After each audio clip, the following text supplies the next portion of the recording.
tennis serve is a gross motor skill. It uses the large muscle groups of the arms and legs.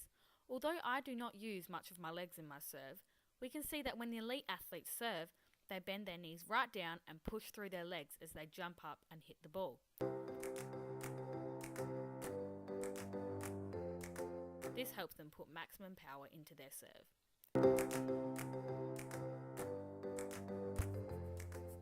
A tennis serve is a discrete movement because it has a distinct start and end point.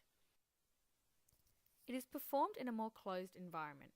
This is because it is executed in a stationary position and the performer has full control over when they choose to begin the serve. Despite the fact that there is an opponent, the performer would not have too many cues to take in. An elite tennis player, however, would be performing a serve in a more open environment than I would. This is because they have the added cues of the crowd and loud atmosphere to attempt to ignore with the use of selective attention. I am in the associative stage of learning because I am able to perform a serve with some fluency, although my technique still needs some improvement. For example, my racket needs to dip lower down my back and I need to bend my knees further in order to produce a stronger serve. I am able to identify errors in my serve and therefore eliminate them. The elite athletes would be in the autonomous stage of learning. They have excellent technique to consistently produce a fast and powerful serve. The skill is performed extremely smoothly and they adapt to changes in the environment such as different court surfaces, different opponents and venues. My serve, however, is not as consistent, fast or as powerful as theirs. The type of practice which would be most suitable for both me and for the elite athletes would be massed practice. This means that we would repeat the skill over and over with little or no rest in between. This type of practice is suited to a tennis serve because there is no possible way to improve other than repetition.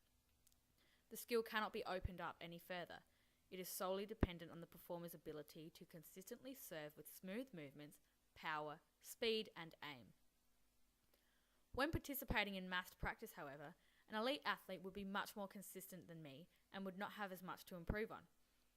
I, on the other hand, would need to practice for a lot longer and most likely have a coach providing me with feedback and aiding me in improving my technique. Feedback is vital for the improvement of my tennis serve. I most frequently use internal feedback, knowledge of results, and external feedback. I know that if my serve feels smooth and natural, I have performed well. I also know that if the serve lands in the opposition's service box, I have applied adequate power and aimed well. I'm also able to use my sense organs to know whether I've applied too much or too little power. I know this from the sound of the racket passing through the air and the speed with which the ball moves. Elite athletes would most likely rely on internal and external feedback. They know from the feel of their serve if it is successful, as well as the reaction of external sources such as the cheer from the crowd or the commentators.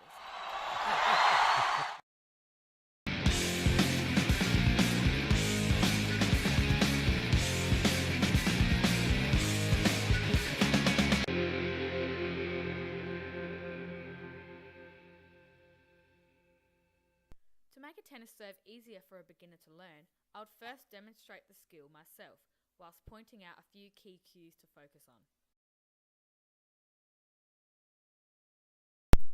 These key cues would be stand side on, aim for the service box, throw the ball up, dip the racket, and put the sword away.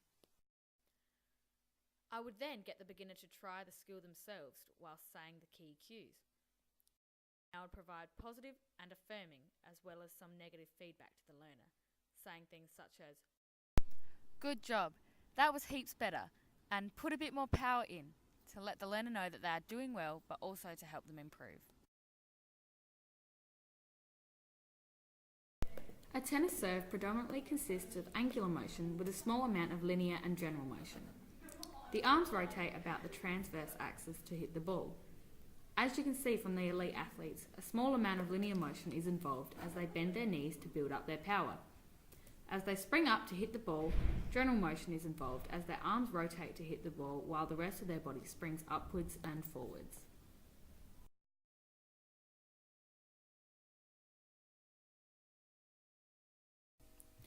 Once the racket makes contact with the ball, it creates a projectile motion, causing the ball to travel across the court and over the net.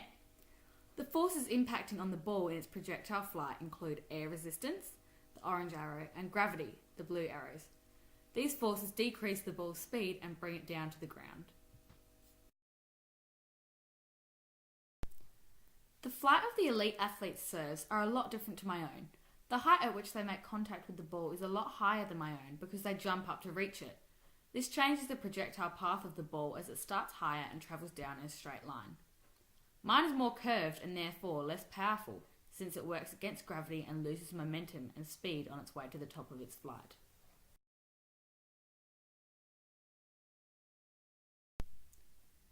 The sequential force summation of a tennis serve begins with the arms simultaneously throwing the ball above the head and lifting the racket up. The legs then bend downwards whilst the racket holding arm dips below the head. As the ball reaches the top of its flight, the legs push upwards and forwards and the arms straighten to make contact with the ball. The athlete is then in the air and moves over the line after the ball is hit. The racket holding arm then follows through with a small flick of the wrist and finishes under the opposite armpit. Stability is increased in a tennis serve by widening one's base stance. Since the elite athletes have more muscle than me, they would have greater stability because of this extra mass.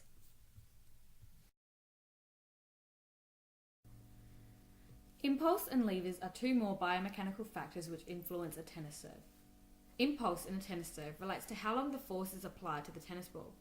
If the racket is in contact with the ball for a longer period of time, the force it produces will be greater, meaning greater acceleration, according to Newton's second law. This means that it will be much harder for the opponent to react in time to return the serve, resulting in an ace. In a tennis serve, the arm acts as the third-class lever. The shoulder acts as the axis, the resistance comes from the arm muscles, and the load is the racket and ball.